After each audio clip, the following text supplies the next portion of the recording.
Continuamos en Con la Tuya y bueno, ahora llegó el momento de la entrevista. Voy a darle el pie a mi compañero Fernando Luna, que viene a traernos una columna sobre algo bastante particular, que bueno, lo mencionamos en semanas anteriores, ¿no? El caso de los despidos discriminatorios en Shell.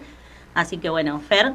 Tiene que ver con un poco de todo, porque tenemos la suerte de tener compañeros bastante íntegros en varias cosas. Hoy vamos a presentar un abogado clasista, no solo laborista, sino de derechos humanos, no solo en los juzgados, sino en las calles. De hecho, en la represión del 1 de febrero, donde estábamos resistiendo la represión del gobierno, él estaba intentando relevar los detenidos, la represión en sí, y eso le costó un disparo a quemarropa, donde perdió un ojo. Vamos a hablar hoy, como parte del CEPROT, a Matías Euferi. ¿Cómo estás, Mati? Hola, ¿cómo están? Gracias por la invitación. Bienvenido, Mati. Gracias por venir. No, al contrario. Mati, bueno, justo el programa pasado hemos hablado mucho justo del tema de la represión. Eso, brevemente, ¿qué pasó ese día, ese 1 de febrero? Bueno. Aparte que estamos... ¿Qué no pasó? Claro. No sé si lo de brevemente podremos, pero bueno, vamos a intentarlo. No, bueno, esa manifestación, que no fue la única de las que fueron sometidas primero a un cerco, un operativo brutal, una militarización por parte de las fuerzas de Patricia Bullrich y del gobierno nacional. Ya había habido represión los días anteriores, pues fueron una serie de sesiones que trataban la ley, en ese momento la llamada ley ómnibus, que luego de esas jornadas cayó y se terminó aprobando en junio de 2024 como ley bases, con algunos recortes de lo que era el proyecto original del gobierno. Y bueno, como decía, ya el día anterior habían sido detenidas 4 militantes del Partido Radical, una organización radical, sí, de la Juventud Radical, por sentarse a cantar el himno frente al Congreso. Estaban siendo liberadas ese día, al día siguiente, el 1 de febrero, que era cuando llegábamos ya a la plaza junto a acompañar y a apoyar a asambleas barriales, comisiones internas, distintos sectores que se movilizaban de manera, digamos, autoconvocada ante la ausencia de las centrales sindicales, de los sindicatos más importantes, organizaciones de jubilados, obviamente, la izquierda principalmente, y ya desde la mitad de la tarde había un cerco total donde Gendarmería arremetía contra los manifestantes, incluso en las veredas de Avenida Rivadavia. Creemos justamente que era porque quería evitar la llegada del grueso de los manifestantes cuando salen de trabajar. Ya había pasado que cuando el gobierno anunció el DNU 70 días de haber asumido a fin de 2024, el 20 de diciembre de 2024, sí, después de la primera manifestación que hubo contra el gobierno, que hubo algunos detenidos, luego el gobierno anuncia el DNU 70, brutal, que fue, digamos, el anticipo de lo que luego sería la ley bases, y hubo reacciones espontáneas en muchos sectores de la ciudad, que empezaban a llegar caminando con sus cacerolas hasta la reja del Congreso, ante la impotencia de las fuerzas de seguridad, que no le daba evidentemente para reprimir a vecinos con sus cacerolas, que terminaban interrumpiendo el tránsito, obviamente, y evidentemente el gobierno quería evitar esa foto de una plaza llena conforme pasaban las horas, y ya desde la tarde casi estableció sobre la zona del Congreso lo que en su momento definimos como una suerte de coto de caza, que fue primero expulsarnos a todos los que estábamos junto a los manifestantes desde la vereda hacia la calle con los escudos, Gendarmería, primero alrededor de las 6, 7 de la tarde, para con la excusa de estar interrumpiendo el tránsito, la Policía Federal arremetía en coordinación con Gendarmería y dispersaba a la gente, la reprimía. Claro, nos habían dejado sobre la dársena de colectivos. Claro, muy angosta. Después terminó toda la manifestación concentrándose en la dársena. Pero bueno, no sin antes tratar de dispersar la manifestación, y quienes quedaron en la plaza, de repente nos veíamos cercados por todas las calles, con lo cual se daba una imagen que ahuyentaba a quienes pretendían llegar más tarde, porque se veía que era una plaza cercada de la cual era muy difícil salir, porque fue así, fácilmente podía ser detenido, como lo vimos todo el año pasado y hasta estas últimas semanas, donde luego de la represión, de la dispersión, pasan barriendo y deteniendo personas al voleo. Entonces estábamos en una plaza a la cual era difícil llegar y de la cual era difícil irse, y ya cuando empieza a oscurecer incluso se apagan muchas luces, la iluminación de la Plaza del Congreso empieza a fallar. Casualmente. Lo tenemos denunciado en la causa que está abierta por las heridas mías y de muchos trabajadores de prensa y manifestantes. Y bueno, cerca de las 9 de la noche viene un último embate muy brutal por parte del grupo motorizado de la Policía Federal, alrededor de unas 15 a 20 motos que empiezan a gasear personas, a provocar, a acelerar las motos contra los que estábamos, como decías vos, en la plazoleta que está más próxima al edificio del Congreso. Y bueno, reprimiendo brutalmente con balazos de goma al torso, a la cabeza de muchos manifestantes. Fueron 10 minutos donde, además de que yo resulto herido en un ojo, perdí la visión hasta el momento, y más que probablemente sea así definitivo. Un montón de trabajadores de prensa también son especialmente apuntados, resultaron heridos en 10 minutos. Fue brutal la balacera. Y bueno, básicamente esos fueron los hechos de ese día. Había una manifestación que en ese momento era totalmente tranquila, no se estaba interrumpiendo el tránsito siquiera, con lo cual ni siquiera, más allá que el protocolo de Patricia Bullrich busca limitar y prohibir las manifestaciones. Terminaban siendo ellos los que brutal, estaban pero cortando. ni siquiera se apegan cuando hace falta. La intención es que no se llenen las plazas en protestas contra el gobierno, con lo cual las dispersan. Deciden incluso la hora en la cual dispersan y vacían la plaza. Lo vimos la vez pasada, hace antes 2 semanas, una con hora la antes convocatoria de los jubilados el 12 de marzo. Lo habíamos visto el 12 de junio pasado, cuando se trató la ley base, que también dispersaron, gasearon a todo el mundo y después detuvieron más de 30 personas, sobre todo ya en Avenida 9 de Julio. Sí. Después con los compañeros de nuestro organismo y con Miriam Bregman hicimos denuncias que pusieron en jaque toda esa denuncia, que en las primeras horas por parte del gobierno y de la justicia federal, que se hacía eco, imputaban por los delitos más graves de intento de golpe de Estado, sedición, atentado al orden constitucional, etcétera, etcétera. Eso se fue cayendo, no queda casi nadie imputado. Obviamente pasaron varios días detenidos todos esos manifestantes, pero empezamos a entregar videos en la causa, en la cual se veía cómo era incluso esa varios casa de trasladados personas. A penales nacionales, ¿no? Eso Sí. también. Esa primera llamada, sí. Sí, O sea, toda realmente... Patricia Bullrich en todo su esplendor. Totalmente. Exacto. Sí, estuvieron en algunos de los detenidos, los que estuvieron más días detenidos, llegaron a estar en Marcos Paz, en Ezeiza. Sí.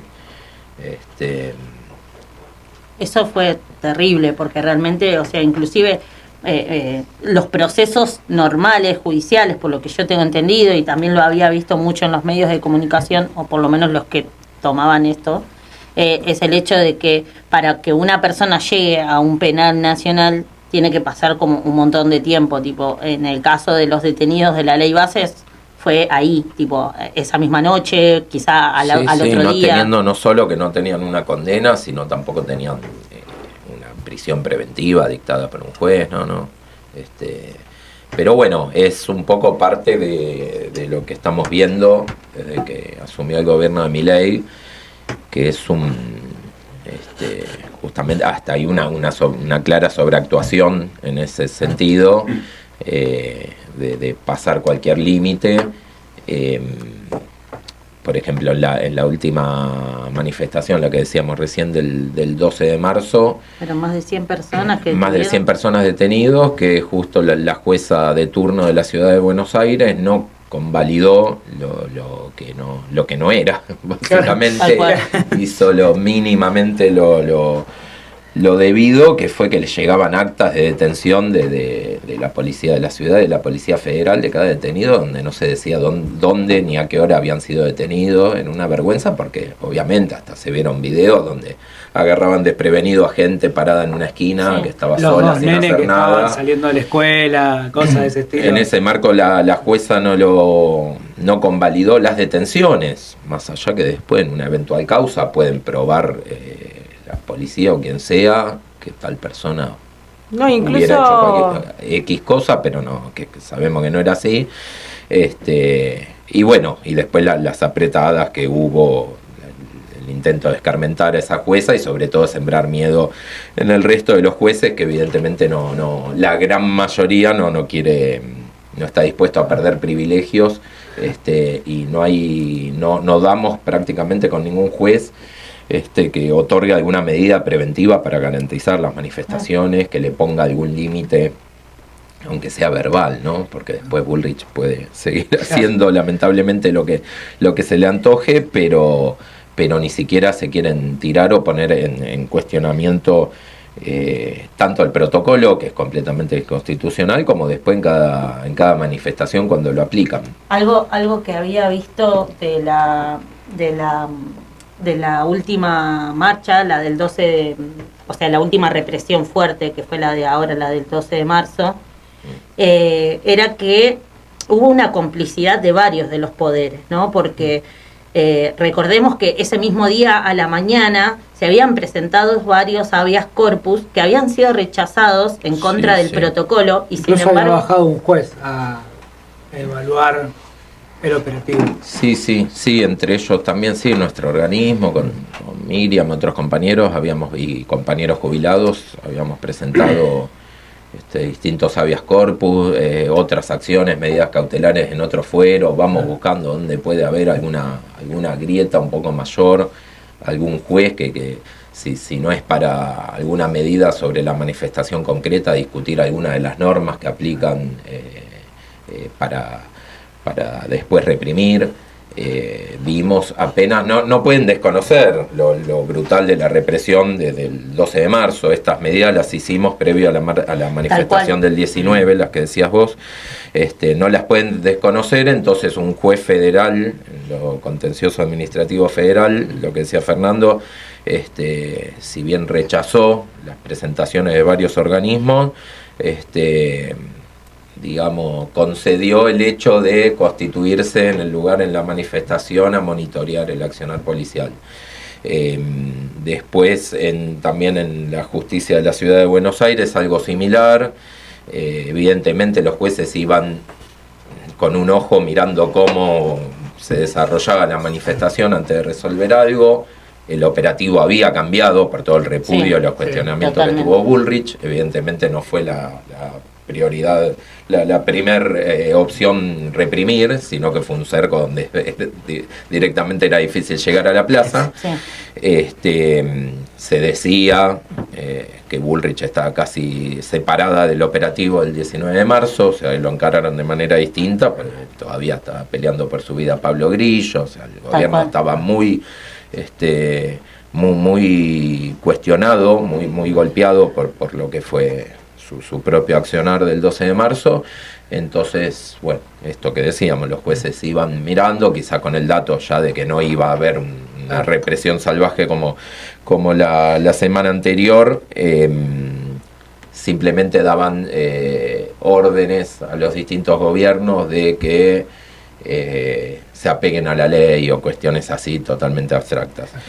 Yo quiero ahí entrar en un tema que a mí me parece importante, para igual podemos volver igual a la ley base, Pero hay un aspecto que es muy importante en cuanto a lo legal, sobre todo porque todo esto dio una oleada de despidos bastante importante, en los cuales me encuentro incluido por segunda vez, pero me parece muy importante entender el rol que juegan abogados como son ustedes del CEPROD, que es una diferencia muy importante para los trabajadores. Y a mí me gustaría que un poco ejemplifiques el rol que han jugado, pues en nuestro caso, o sea, cuando nosotros nos despidieron en el 2014, logramos la reinstalación en la segunda petrolera del país, la tercera empresa multinacional del mundo. Entonces, no es menor tener, o sea, no solo por todo esto que contaba Matías, de que el rol que se puede jugar en este proceso tan represivo, a pesar de toda la manipulación de que la justicia, el rol que juegan los abogados, y en este caso particular con los despidos, me parece, bueno, por lo menos aclarar un poco eso antes de meternos en la ley base, lo que es ser eso. Sí, claro. Bueno, acá con Fernando yo tuve el honor de ser uno de los abogados que participamos en las reinstalaciones, tanto de Fernando como de dos compañeros más de Shell en ese año, en 2014. Y bueno, obviamente siempre ligado a la lucha que den los trabajadores, nunca creemos que define en frío la ley o lo jurídico, más allá de que buscamos en ese terreno también todas las posibilidades y vericuetos y lo que sea. En ese momento, obviamente, para empezar, las leyes creemos que responden obviamente a la relación de fuerza de cada época. Ahora bien, en nuestro organismo, el Centro de Profesionales por los Derechos Humanos, empezó casi que hizo punta con la cuestión de las reinstalaciones en favor, mejor dicho, de lo que son en su momento se llamó delegados de hecho o activistas que quizás no tenían fueros sindicales, no estaban elegidos delegados en fábricas donde no se votaban delegados siquiera. Y obviamente, producto de una época, casi llegando al 2001, se empezaba a desmoronar lo que era el neoliberalismo de la época menemista y de la Rúa. Y tampoco es que existía una ley para reinstalar, que ordenara reinstalar a esos activistas sindicales, y en ese sentido lo que decía, se hizo punta con fallos que al día de hoy se estudian en la Facultad de Derecho, el fallo Balaguer, que fue reinstalada en PepsiCo, otros que hablaban que reconocían y condenaban el lockout patronal cuando había luchas en fábricas y la patronal directamente la cerraba, digamos, lo opuesto a la huelga de los trabajadores, el lockout patronal de vaciar y cerrar una fábrica. Esto alrededor del caso de Sanón, una fábrica en el sur del país que desde hace 20 años está bajo control de sus trabajadores, más de 20 años. Entonces, en ese sentido, justamente quizás la relación de fuerza, acompañada de todo lo que se puede hacer desde el plano jurídico, incluso genera antecedentes que después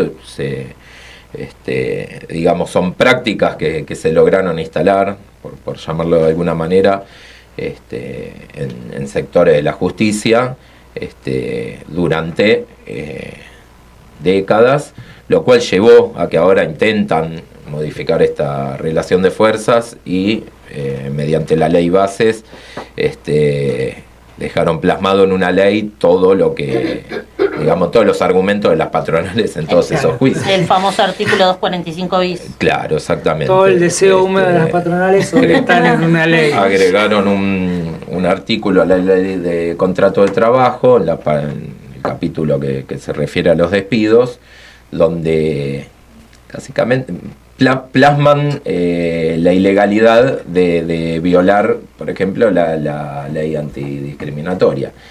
Entonces ya dejan plasmado, tarifan el despido, lo que es un despido sin causa, que es el artículo 245, y ahora agregaron el 245 bis, que decías vos, donde habla de que el despido será válido igual, aunque sea por razones de discriminación, Paga la por discriminación. opinión política, sindical, Vale discriminar. religión, Sí. raza, cualquier cuestión Lo que en sea materia bueno. de discriminación.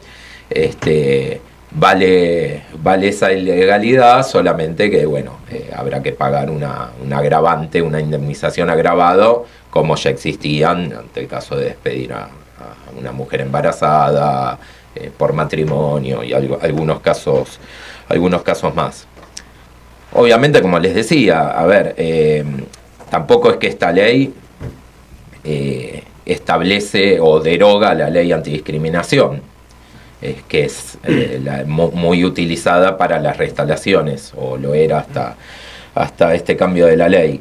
¿Eso qué quiere decir? Que si la ley antidiscriminatoria aplica a el caso por ahí siempre más tradicional, era para el ingreso a un boliche, por ejemplo, que no podía ser discriminado en razón de raza, opinión política, sexo, género, distintas cuestiones. ¿Por qué debería las relaciones laborales ser a veces en los expedientes hablamos en estos términos, ser un santuario para la discriminación, que vale discriminar? Claro. En una empresa? Si salís de la empresa a la calle no te pueden discriminar, pero en la empresa te pueden discriminar de cualquier manera. En todo caso pagando un poco más para despedirte. Es una discusión que viene de hace tiempo y bueno, ahora la plasmaron en esta ley, pero es un criterio que incluso, así como la ley base no modifica la ley de asociaciones sindicales, que da fueros específicos a quienes son delegados, tampoco modifica la ley antidiscriminación, con lo cual los jueces obviamente actúan según la relación de fuerza, la época, el miedo, los aprietes que reciben, cuidan sus intereses de casta. Entonces también podrían desconocer la ley base. Esa es la lucha que tenemos por delante, la pelea jurídica acompañando a los trabajadores que tenemos por delante. Yo considero que es esa, hasta que logremos voltear la ley, que lamentablemente cuenta con el apoyo de muchos sectores, la corrupta ley base, además, sí, ¿no? Que aparte sabemos cómo salió. Con compra de senadores que están presos. Hay algo que vos dijiste, insostenible. Vos dijiste que es muy importante, que nosotros lo hemos aprendido en la práctica, que la justicia va acorde a la relación de fuerzas que hay. Hoy la ley bases ha originado una cantidad de despidos, como mencionaba al principio, pero ¿cómo se respondió por el lado de los trabajadores? Nosotros iniciamos ahora una campaña nacional contra los despidos discriminatorios. Estamos hablando que somos trabajadores de Volkswagen, de Pilkington, de Procter & Gamble, de varias empresas, que hicimos una campaña nacional donde estamos juntando firmas por todos lados. O sea, ha firmado CTA, ha firmado ATE, han firmado una decena de diputados recientemente, tanto en Capital como en la Cámara de Diputados de la Provincia de Buenos Aires, y justamente por lo que decía vos, Mati, me parece que va por ahí, y aparte, como también lo pensás vos, es que del lado de los trabajadores hemos iniciado toda esta gran campaña justamente porque hay una sola forma de enfrentar, es crear esa relación de fuerza. Exacto. Y la ventaja que tenemos, en cierta medida, es tener abogados que nos acompañan en esto. Pero bueno, es lo que vos decías, que si no se acompaña tanto la relación de fuerza como el esfuerzo legal, no van por separado. No, tal cual. No, totalmente, es así. Es obviamente la movilización y lo que pasa en las calles termina permeando lo que hagan los jueces. Incluso, bueno, un tema que vos manejás bastante respecto a la higiene y seguridad en las empresas. Me acuerdo en aquel primer juicio que tuvimos contra Shell por las reinstalaciones tuya, de Gustavo Michel, de Analía Portillo, que también se denunciaba mucho. A Shell para esos momentos tenía denuncias de todo tipo. Uno por ser uno de los que había impulsado una corrida cambiaria en 2014, cambiando manejo de dólares a locura, en millones y millones de dólares. Después denuncias ambientales de todo tipo a nivel internacional, pero incluso algunas compañías que manejan cierto capital considerable, les es permitido estar autoasegurado en materia de riesgos de trabajo. O sea, no contratar una aseguradora de No riesgo de contratar una trabajo, sino asegurarse a sí mismos. autoasegurarse ellos. Eso no sabía. Les revocaron esa auto cuestión, esa concesión, digamos, de ser autoasegurado, porque no realizaban obviamente ningún examen periódico a los trabajadores. No habían declarado contaminantes. Los agentes, los miles de agentes de riesgo que hay alrededor del refinado del petróleo no eran. Y bueno, Fernando, obviamente los compañeros lo denunciaron durante años, la cantidad de trabajadores enfermos y hasta fallecidos producto de la contaminación, ¿no? En ese marco, por ejemplo, la ley de riesgo de trabajo no fue modificada por la ley base, claro. La ley base no la toca porque ya había sido modificada en 2017, con apoyo de todo el arco político, ¿no? De todos los bloques, digamos, patronales, del peronismo, etcétera. Incluso jueces que hasta quizás concedían alguna reinstalación, con las ART no se meten. Es una cosa increíble. Todos los fallos, incluso en materia de intereses, en épocas de inflación, etcétera, es brutal cómo están alineados completamente todos con las aseguradoras de riesgo de trabajo, obviamente en desmedro de la salud de los trabajadores. Sí, la precarización laboral va en aumento, lamentablemente. Buenísimo, bueno. La verdad que me encantaría poder hacerte 1.000.000 de preguntas más, pero bueno, ya nos quedamos sin tiempo. Bueno, lo que nos queda igual de conclusión creo que es la importancia, ¿no? De poder unir todas las luchas y de poder unir inclusive todos los sectores, porque bueno, como comentaba Fer, ¿no? Hoy en día hay un grupo de abogados y de profesionales del derecho que están al servicio de los trabajadores despedidos. Hay apoyo de todos los arcos políticos, tanto en la Cámara de Diputados de la Provincia de Buenos Aires como en la Cámara de Diputados Nacional.